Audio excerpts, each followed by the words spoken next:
வணக்கம் ஃப்ரெண்ட்ஸ். இன்றைக்கி நம்ம யூனிட் 7ல் இருக்கிற தாரா பாரதி அவர்களை பற்றி 2 பாடல் வரி கொடுத்துருக்காங்கப்பா. அதை பார்ப்போம். ஏற்கனவே நம்ம யூனிட் 7ல் நிறையா தலைவர்கள் பற்றி உங்களுக்கு வீடியோ வந்து நம்ம பிளேலிஸ்ட்டாகவே இருக்குது. நம்ம பிளேலிஸ்ட்டை செக் பண்ணி பார்த்துக்கோங்க. ப்ளஸ் உங்களுக்கு பிடிஎஃப் வந்து உங்களுக்கு டெலகிராமில் நாங்கள் சென்ட் பண்ணியிருக்கோம்ப்பா. ஸ்கூல் புக் பிடிஎஃப் தான், அதையும் நீங்கள் யூஸ் பண்ணிக்கோங்க. இப்போ வாங்க தாரா பாரதி அவர்கள் பாடல் வரி என்னென்ன சொல்லியிருக்காங்க அப்படின்னு பார்க்கலாம். பாரதம் அன்றைய நாற்றங்கால் அப்படிங்கிற செயல் பகுதியில் ஒரு பாடல் வரி கொடுத்துருக்காங்கப்பா. அது என்னென்ன கொடுத்துருக்காங்கன்னு பாருங்க. புதுமைகள் செய்த தேசம் இது, பூமியின் கிழக்கு வாசல் இது அப்படின்னு சொல்லியிருக்காங்க. அதாவது புதுசா செய்கிற தேசம் எங்க தேசமா, பூமியோட கிழக்கு வாசலே எங்க தேசம்தான் அப்படின்னு சொல்றாங்க. தெய்வ வள்ளுவன் நெய்த திருக்குறள் தான் தேசம் உடுத்திய நூலாடை அப்படின்னு சொல்றாங்க. எங்கள் வள்ளுவன் கொடுத்த திருக்குறள் தான் எங்கள் தேசம் வந்து உடுத்திய நூலாடை அப்படின்னு சொல்கிறாங்க. இந்த வரையே ஒரு தடவை டிஎன்பிஎஸ்சி கொஸ்டினில் கேட்டிருந்தாங்கப்பா. தேசம் உடுத்திய நூலாடை அப்படின்னு திருக்குறளை சொன்னது யாரு அப்படின்னு கேட்டிருந்தாங்க. நீங்கள் தாரா பாரதின்னு கவனமாக வச்சுக்கோங்க, சரிங்களா? மெய்களை போற்றிய இந்திய தாய்க்கு மெய்யுணர்வு என்கிற மேலாடை அப்படிங்கிறாங்க. உண்மையே போற்றிய எங்கள் இந்திய தாய்க்கு எங்களோட மெய் உணர்வு தான் அவங்களுக்கு நாங்கள் கொடுக்குற மேலாடை அப்படின்னு சொல்கிறாங்க. காளிதாசனின் தேனிசை பாடல்கள் காவிரி கரையில் எதிரொலிக்கும், கம்பனின் அமுத கவிதைகளுக்கு கங்கை அலைகள் இசையமைக்கும் அப்படின்னு சொல்றாங்க. அதாவது அந்த காளிதாசனோட தேனிசை பாடல் வந்து காவிரி கரை வரைக்கும் எதிரொலிக்குமா, நம்ம கம்பன் இயற்ற அமுத கவி வந்து வடக்க இருக்கிற கங்கை வரைக்கும் இசையமைக்கும் அப்படின்னு சொல்றாங்க. இதையும் கேட்டிருந்தாங்கப்பா. காளிதாசன் தேனிசை பாடல் டேஸ் வரை எதிரொலிக்கும் கொடுத்து கங்கை வரை எதிரொலிக்கும், இதை அப்படியே இன்டர்சேஞ்ச் பண்ணி கொடுத்துருந்தாங்க. அதனால இந்த வரியை கவனமாக படிச்சுக்கோங்க. இது வந்து தாரா பாரதி அவர்களுடைய பாடல்கள் அப்படிங்கிறதையும் கவனமாக படிச்சுக்கோங்க. அது எப்படி ஞாபகம் வச்சுக்கிறீங்கன்னா, எங்கள் காளிதாசன் பாடலையும் கம்பனும் கவிதையும் நாங்கள் யாருக்கும் தரமாட்டோம் அப்படின்னு ஞாபகம் வச்சுக்கோங்க. இந்த வள்ளுவன் நெய்த குறள் தான் தேசியம் உடுத்திய நூலாடைனா என் ட்ரெஸ்ஸை நான் யாருக்குமே தரமாட்டேன், தாரா பாரதினா தரமாட்டோம் அப்படின்னு ஞாபகம் வச்சுக்கோங்க. நெக்ஸ்ட் பாருங்க. கன்னிக்குமரியின் கூந்தலுக்கு காஷ்மீர் தோட்டம் பூத்தெடுக்கும் அப்படிங்கிறாங்க. நம்ம தென்கோடியில் இருக்கிற அந்த கன்னியாகுமரியோட பெண்களோட கூந்தலுக்கு வடகோடியில் இருக்க காஷ்மீர் தோட்டம் வந்து பூத்தெடுக்கும் அப்படின்னு சொல்றாங்க. மேற்கு மலையின் நதிகளை அனுப்பி கிழக்கு கரையின் நலம் கேட்கும் அப்படிங்கிறாங்க. நமக்கு மேற்கு தானே நதிகள் அதிகமா இருக்கு, அது வந்து கிழக்க இருக்க வங்காள விரிகுடால தானே கலக்குது. அதைத்தான்ப்பா இங்கே சொல்லியிருக்காங்க. மேற்கு மலையின் நதிகளை அனுப்பி கிழக்கு கரையின் நலங்கேக்குங்கிறது தாரா பாரதியோட வரிகள். நெக்ஸ்ட் பாருங்க. புல்வெளி எல்லாம் பூக்காடாகி புன்னகை செய்த பொற்காலம் அப்படிங்கிறாங்க. எங்களோட புல்வெளி எல்லாமே பூக்கள் பூத்து காடு மாதிரி இருக்குமா, இது வந்து நாங்கள் அழகா புன்னகை செய்வோம் அப்படிங்கிறாங்க. கல்லை கூட காவியமாக்கி கட்டி நிறுத்திய கலைக்கூடம் அப்படிங்கிறாங்க. கலைக்கூடம் அப்படின்னா அந்த சிலையெல்லாம் செஞ்சு வைப்பாங்களப்பா, அந்த இடம். அந்த கல்லை கூட நாங்கள் காவியமாக படைச்சிருவோம், சிலை நல்லா செதுக்கி காவியமாக படைச்சிருவோம் அப்படின்னு சொல்றாங்க. அன்னை நாட்டின் அமுத சுரபியில் அந்நிய நாடுகள் பசிதீர அண்ணல் காந்தியின் சின்ன கைத்தடி அறத்தின் ஊன்றுகோலாக அப்படிங்கிறாங்க. எங்கள் நாட்டில் நாங்கள் அந்நியர் கூட பசிச்சு இருக்காத அளவுக்கு நாங்கள் அறத்தின் வழி நடப்போம் அப்படின்னு சொல்கிறாங்க. நெக்ஸ்ட்டு அதே வரியை கொடுத்துருக்காங்கப்பா. புதுமைகள் செய்த தேசம் இது, பூமியின் கிழக்கு வாசல் இதுன்னு தாரா பாரதி அவர்களோட பாடல் வரி கொடுத்துருக்காங்க. தாரா பாரதி நமக்கு சிலபஸில் இருக்காங்க. இந்த பாடல் ஒன்ஸ் நீங்கள் வாசிச்சு பாருங்கள், நல்லா படிக்கிறதுக்கு நல்லா இனிமையாக இருக்கும். எழுச்சிமிக்க கவிதைகள் வந்து தாரா பாரதி அவர்கள் எழுதுவாங்க. அதனால் அவங்க கவிதைகளை நீங்கள் ஒன்ஸ் வாசிச்சிருங்கப்பா. புதுமைகள் செய்த தேசம் இது, பூமியின் கிழக்கு வாசல் இது, தெய்வ வள்ளுவன் நெய்த குறள் தான் தேசம் உடுத்திய நூலாடை, மெய்களை போற்றிய இந்திய தாய்க்கு மெய்யுணர்வு என்கிற மேலாடை, காளிதாசனின் தேனிசை பாடல்கள் காவிரி கரையில் எதிரொலிக்க, கம்பனின் அமுத கவிதைகளுக்கு கங்கை அலைகள் இசையமைக்க, கன்னிக்குமரியின் கூந்தலுக்கு காஷ்மீர் தோட்டங்கள் பூத்தொடுக்கும், மேற்கு மலையில் நதிகளை அனுப்பி கிழக்கு கரையின் நலன் கேட்கும், புல்வெளியெல்லாம் பூக்காடாகி புன்னகை செய்த பொற்காலம், கல்லை கூட காவியமாக்கி கட்டி நிறுத்திய கலைக்கூடம், அன்னை நாட்டின் அமுத சுரபியில் அந்நிய நாடுகள் பசிதீர அண்ணல் காந்தியின் சின்ன கைத்தடி அறத்தின் ஊன்றுகோலாக, புதுமைகள் செய்த தேசம் இது, பூமியின் கிழக்கு வாசல் இதுன்னு சொல்லி இந்த செயலை முடிக்கிறாங்கப்பா. இதை நீங்கள் ஒன்ஸ் வாசிச்சிருங்க, நல்லா இருக்கும்ப்பா.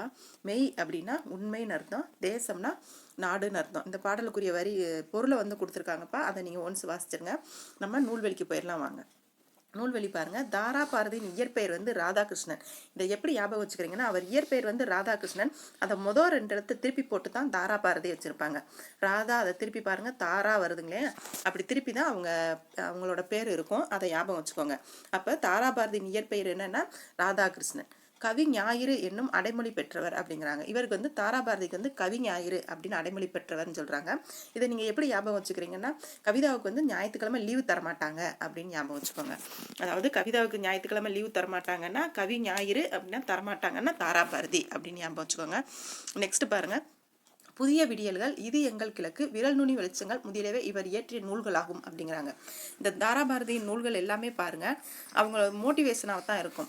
புதிய விடியல்கள், அதாவது எங்களுக்கு எதுவுமே நீங்க தரலனாலும் எங்களுக்கு புதுசா டெய்லி விடிஞ்சுக்கிட்டு தான் இருக்கும் அப்படிங்கிறாங்க. அது என்னைக்கு விடியும்னா கிழக்க தானே விடியும், இது எங்கள் கிழக்கு அப்படிங்கிறாங்க. நெக்ஸ்ட் பாருங்க, விரல் நுனி வெளிச்சங்கள், அந்த விடியல் கூட எங்க விரல் நுனிலேயே இருக்கும் அப்படின்னு சொல்றாங்கன்னு ஞாபகம் வச்சுக்கோங்க. அப்ப நம்ம மேல பார்த்த பாடல் வந்து தாராபாரதியின் கவிதைகள்ல இருக்கு. இந்த 4 வரி தான்ப்பா 10th புக்ல உங்களுக்கு 2 பாடல் தான் இருக்கு. இவங்களோட நூல்வெளி இந்த 4 தான், கவனமா படிச்சுக்கோங்க. என்னன்னா தாராபாரதியின் இயற்பெயர் என்னன்னு கேட்டாங்கன்னா ராதாகிருஷ்ணன். அவங்களுக்கு என்ன அடைமொழி இருக்குன்னா கவி ஞாயிறு. அவங்களுடைய நூல்கள் என்னன்னா புதிய விடியல்கள், இது எங்கள் கிழக்கு, விரல் நுனி வெளிச்சங்கள், இதெல்லாம் இவங்களுடைய நூல்கள். நம்ம மேல பார்த்த பாரதம் அன்றைய நாற்றங்கால்ங்கிறது தாராபாரதி அவர்களோட கவிதைகள்ல இருந்து எடுத்தது அப்படின்னு சொல்றாங்க. நெக்ஸ்ட் பாருங்க, சரியான உடைய தேர்ந்தெடுத்து எழுதுக. தேசம் உடுத்திய நூலாடை அப்படின்னா என்னது? திருக்குறள். இந்த ஒரு வருஷம் கொஸ்டின்ல கேட்டிருந்தாங்கப்பா, கவனமா பாத்துக்கோங்க. காளிதாசனின் தேனிசை பாடல்கள் எங்க எதிரொலிக்குமா? காவிரி கரையில். கா ஞாபகம் வச்சுக்கோங்க, சரிங்களா? நெக்ஸ்ட் பாருங்க, கலைக்கூடமாக காட்சி தெரிவது எதுன்னா சிற்பக்கூடம். நூலாடை என்னும் சொல்லை பிரித்து எழுதுக வந்து நூல் பிளஸ் ஆடை, எதிர் பிளஸ் ஒலிக்க அப்படிங்கறத சேர்த்து எழுதுனா எதிரொலிக்க வரும், சரிங்களாப்பா? நெக்ஸ்ட் பாருங்க, அவங்களோட திண்ணையை இடித்து தெருவாக்கு அப்படிங்கிறது வந்து ரொம்ப மோட்டிவேஷனான பாடல்ப்பா. இது பார்க்கறதுக்கு, இதை படிக்கிறதுக்கும் நம்ம கேட்கறதுக்கு வந்து ரொம்ப இனிமையா இருக்கும். நம்மளை அப்படியே மோட்டிவேட் பண்ற மாதிரி இருக்கும். இந்த பாடல்ல என்ன சொல்லியிருக்காங்கன்னு பார்க்கலாம் வாங்க. உட்காரு நண்பா, நலந்தானா, நீ ஒதுங்கி வாழ்வது சரிதானா அப்படிங்கிறாங்க. வா நண்பா உட்காரு, நல்லா இருக்கியா, இப்படி நீ ஒதுங்கி ஒதுங்கி வாழ்றியே, இது உனக்கே சரிதானா அப்படின்னு சொல்றாங்க. நெக்ஸ்ட் பாருங்க, சுட்டு விரல் நீ சுருங்குவதா அப்படிங்கிறாங்க. உன்னோட சுட்டு விரல் அளவுக்கு தான் நீ சுருங்கி இருப்பியா, உன் சுயபலம் உனக்குள் ஒடுங்குவதா அப்படிங்கிறாங்க. உன்னோட சுயபலம் என்னன்னே உனக்கு தெரியாம நீ உள்ளேயே ஒளிச்சு வச்சிருக்கியா அப்படிங்கிறாங்க. புல்லாய் பிறந்தேன் நான் ஒன்று, நீ புலம்ப வேண்டாம் அப்படிங்கிறாங்க. வெறும் புல்லாதான் நான் இருக்கேன் அப்படின்னு சொல்லிட்டு நீ புலம்பாதப்பா அப்படின்னு சொல்றாங்க. நெல் கூட புள்ளின் இனத்தை சேர்ந்ததுதான் அப்படிங்கிறாங்க. அந்த ஒரு நெல்மணியோட, அந்த நெல்லோட புள்ளின் இனத்தை சேர்ந்ததுதான், அது பூமியின் பசியை போக்கவில்லையா அப்படிங்கிறாங்க. அது பூமியில இருக்க எத்தனை மனுஷர்களோட பசியை வந்து அது போக்குது அப்படின்னு சொல்றாங்க. கடலில் நான் ஒரு துளி என்று நீ கரைந்து போவதில் பயன் என்ன அப்படிங்கிறாங்க. கடல்ல நானும் ஒரு துளி மாதிரி நீ அதுல கரைஞ்சிட்ட அப்படின்னா அதுல நீ பிறந்ததுக்கு என்னப்பா பயன் இருக்கு அப்படின்னு கேக்குறாங்க. கடலில் நான் ஒரு முத்தென்று நீ காட்டு உந்தன் தலை தூக்கு அப்படிங்கிறாங்க. கடல்ல வந்து இருக்கிற முத்து மாதிரி நீ தனிச்சு சிறந்து நீ எந்திரிச்சு வாப்பா, உன் தலையை தூக்கு அப்படின்னு சொல்றாங்க. நெக்ஸ்ட் என்ன சொல்றாங்கன்னு பாருங்க. வந்தது யாருக்கும் தெரியாது, நீ வாழ்ந்ததே உலகம் அறியாது அப்படிங்கிறாங்க. நீ எப்படி பிறந்து வந்தங்கிறதையும் யாருக்கும் தெரியாது, நீ எப்படி வாழ்ந்தங்கிறதையும் யாரும் அறிய மாட்டாங்க, சந்ததி கூட மறந்துவிடும், உன் சரித்திரம் யாருக்கு நினைவு வரும் அப்படிங்கிறாங்க.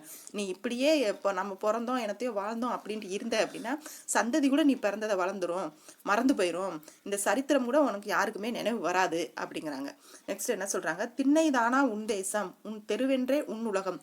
உன் வீட்டு வாசல்ல இருக்க திண்ணை தானே உன் தேசம், இந்த தெருவு மட்டும் தானே உன் உலகம், என்னப்பா இப்படி இருக்கீங்க அப்படிங்கிறாங்க. திண்ணையை இடித்து தெருவாக்கு, உன் தெருவை மேலும் விரிவாக்கு. முதல் திண்ணையை இடிச்சிட்டு தெருவாக்கிரு. திண்ணை இருந்தா தானே உட்காந்து 4 பேர் புறணி பேசிட்டு இருப்பான், அதை இடிச்சிரு. உன் தெருவை மேலும் விரிவாக்கு, அப்போ உன் தெருவை வந்து பெருசாக்கு, இந்த ஊரே உன் தெருவு அப்படின்னு நினைச்சுக்க அப்படின்னு சொல்றாங்க. எத்தனை உயரம் இமயமலை, அதில் இன்னொரு சிகரம் உனது தலை. இமயமலை வந்து எவ்வளவு உயரமா இருக்கு, அதோ அந்த அந்த உயரம் அளவுக்கு உன்னோட தலை வந்து சிறந்து இருக்கணும்லப்பா அப்படின்னு சொல்றாங்க. எத்தனை ஞானியர் பிறந்த தலை, நீ இதுவரை விஞ்சிட என்ன தலை அப்படிங்கிறாங்க. அதாவது எத்தனை ஞானியர் வந்து இங்க பிறந்திருக்காங்க, நீ அவங்கள விஞ்சி இருக்கிறதுக்கு இப்ப உனக்கு என்ன தடையா இருக்கு, நீ இன்னும் சுறுசுறுப்பா நீ எழுந்து வாப்பா அப்படின்னு சொல்றாங்க. பூமி பந்து என்ன விலை, உன் புகழை தந்து வாங்கும் விலை. நீ உயர்ந்து நிற்கும் போது இந்த பூமி பந்து என்ன விலைன்னு கேளு, உன் புகழுக்கே அது, உன் புகழை கொடுத்து அதை வாங்குற அளவுக்கு நீ முன்னேறு அப்படிங்கிறாங்க. நாமே பொழுதே புறப்படுவோம், வா நல்லதை எண்ணி செயல்படுவோம் அப்படிங்க. இன்னும் இப்படியே தின்னதான் கதின்னு உட்காந்துருக்காதப்பா, வா நம்ம புறப்படுவோம், ஏதாவது நல்லது நல்லதை எண்ணி ஏதாவது செயல்படுவோம், வாங்கப்பா அப்படின்னு சொல்றாங்க. இதில் என்ன சொல்கிறாங்க அப்படின்னா, நம்ம திண்ணையும் நம்ம தெருவு மட்டும்தான் நம்ம வாழ்க்கைன்னு சொல்லி ஏதோ பிறந்தோம் வளர்ந்தோம் அப்படின்னு சொல்லி இருக்காம, நம்ம ஏதாவது சாதிச்சு இமயமலை எவ்வளோ உயரமாக இருக்குது அதே அளவுக்கு நம்மளோட புகழும் உயரமாக இருக்கிற அளவுக்கு நம்ம ஏதாவது சாதிக்கணும் அப்படின்னு சொல்கிறாங்க. இது ரொம்ப அழகான பாட்டுப்பா, மோட்டிவேஷன் பாட்டு. இதை நீங்கள் படித்து பாருங்கள், நல்லாயிருக்கும். உட்காரு நண்பா, நலந்தானா, நீ ஒதுங்கி வாழ்வது சரிதானா, சுட்டு விரல் நீ சுருக்குவதா, உன் சுயநலம் உனக்குள் ஒடுங்குவதா? புல்லாய் பிறந்தேன் நான் என்று நீ புலம்ப வேண்டாம். நெல்கூட புல்லின் இனத்தைச் சேர்ந்ததுதான், அது பூமியின் பசியை போக்கவில்லை. கடலில் நான் ஒரு துளி என்று நீ கரைந்து போவதில் பயன் என்ன? கடலில் நான் ஒரு முத்தென்று நீ காட்டு உந்தன் தலை தூக்கு. வந்தது யாருக்கும் தெரியாது, நீ வாழ்ந்ததை உலகம் அறியாது. சந்ததி கூட மறந்துவிடும், உன் சரித்திரம் யாருக்கு நினைவு வரும்? திண்ணைதானா உன் தேசம், உன் தெருவென்றே உன் உலகம். திண்ணையை இடித்து தெருவாக்கு, உன் தெருவை மேலும் விரிவாக்கு. எத்தனை உயரம் இமயமலை, அதில் இன்னொரு சிகரம் உனது தலை. எத்தனை ஞானியர் பிறந்த தரை, நீ இவர்களை வெஞ்சிட என்ன தடை? பூமி பந்து என்ன விலை, உன் புகழை தந்து வாங்கும் விலை. நாம் இப்பொழுதே புறப்படுவோம், வா நல்லதை எண்ணி செயல்படுவோம் அப்படின்னு தாரா பாரதி அவர்கள் சொல்றாங்க. வாங்கப்பா நம்ம நல்லதை எண்ணி செயல்படுவோம். நெக்ஸ்ட் பாருங்க, அவங்களோட ஆசிரியர் குறிப்பு சொல்லியிருக்காங்க. தாரா பாரதி எழுச்சிமிக்க கவிதைகள் பாடுறதுல வல்லவர்.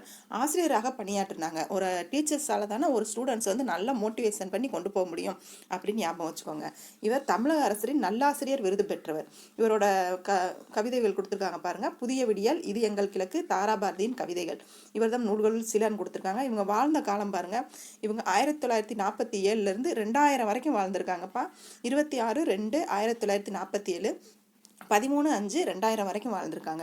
இதை எப்படி ஞாபகம் வச்சுருக்காங்கன்னா, அவங்க சுதந்திரம் தரமாட்டேன்னு தாரா பாரதி பிறந்துட்டாங்க அப்படின்னு ஞாபகம் வச்சுக்கோங்க. 2000ங்கிறது உங்களுக்கு ஞாபகம் வந்துடும். இந்த 2 பாடல் வரி தான்ப்பா தாரா பாரதி அவர்களை பற்றி கொடுத்துருக்காங்க. இதை நீங்கள் படிச்சுக்கோங்க. அடுத்த தலைவர்கள் பற்றி அடுத்த வீடியோவில் பார்க்கலாம். தேங்க்யூ.